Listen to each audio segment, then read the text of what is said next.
When people think of sports, they think of the usual games. Basketball, baseball, soccer, tennis. That's what we've become accustomed to, the normal sports. But what about the people who don't conform to normal? All over the world, people are participating in games that might seem unusual to you.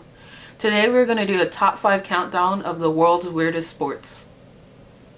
Coming in at number 5, we have Sepak Takraw. Sepak Takraw, or kick volleyball, originated in Southeast Asian countries, primarily Thailand and the Philippines.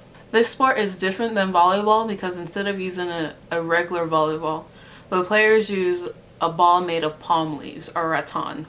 There are 3 players on each team, and a match is usually played on an indoor court or outside on a beach court.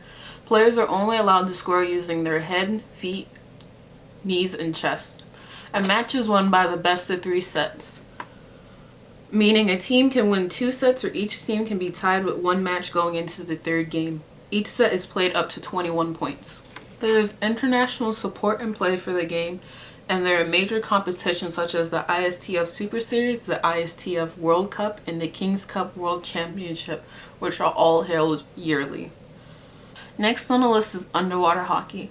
Underwater hockey, or octopus, is a globally played sport in which 2 teams compete to get a puck across the bottom of a swimming pool using hockey sticks. The sport originated in 1954 when Alan Blake created the game to keep members of his subaquatic club interested and active during the cold winter months.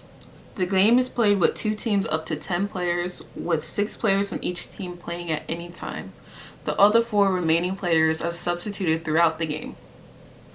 At the start of the game, the puck is placed in the middle of the pool, and the start of the match is signaled by a buzzer or a gong. Play is continued until either a goal is scored, players return to the wall to start a new point, or when a foul, timeout, or the end of the period is signaled by the ref. Games consist of 2 halves that usually last 10 to 15 minutes. Coming in hot at number 3 on our list is chess boxing. Chess boxing is a hybrid sport that combines 2 traditional sports, chess and boxing. The competitors fight in alternating rounds of chess and boxing. The sport was originally thought to be an art performance, but it quickly developed into a competitive sport. The sport was first depicted in a French comic book, but that version portrayed competitors fighting an entire round of boxing and then sitting down to have a game of chess. A chess boxing fight consists of 11 rounds, 6 rounds of chess, 5 rounds of boxing. Each round lasts 3 minutes regardless of what sport it is. In chess boxing, a competitor may win by any of the following: knockout, technical knockout, checkmate, opponent resigns, or disqualification of his opponent by a referee. Number 2 on our list is extreme ironing. Extreme ironing is known as an extreme sport and also a performance art.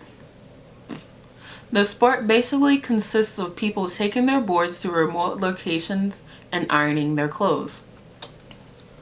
The Extreme Ironing Bureau claims extreme ironing to be the latest dangerous sport that combines the thrill of an extreme outdoor activity with the satisfaction of a well-pressed shirt. The sport has gained interest and media attention because many speculate if this really is a sport at all. Extreme ironing has been considered very tongue-in-cheek, and many see it as a big inside joke. The sport has been performed in places such as mountainsides, forests, canoes, skiing, snowboarding, and even underwater.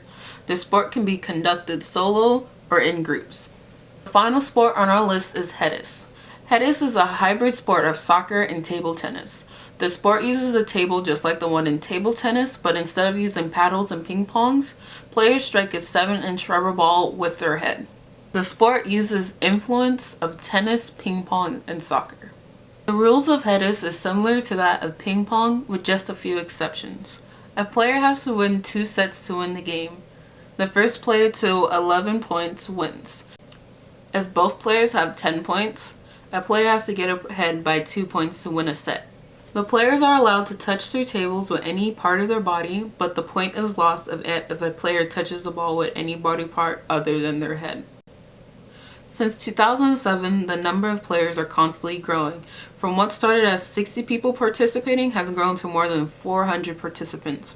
Right now, Germany is known as the dominant headless nation, but the game has also been picked up in countries such as France, Spain, and England. And that concludes the world's weirdest sports top 5 countdown. If you want more information and see live games of normal sports, check out rockdallive.com for more.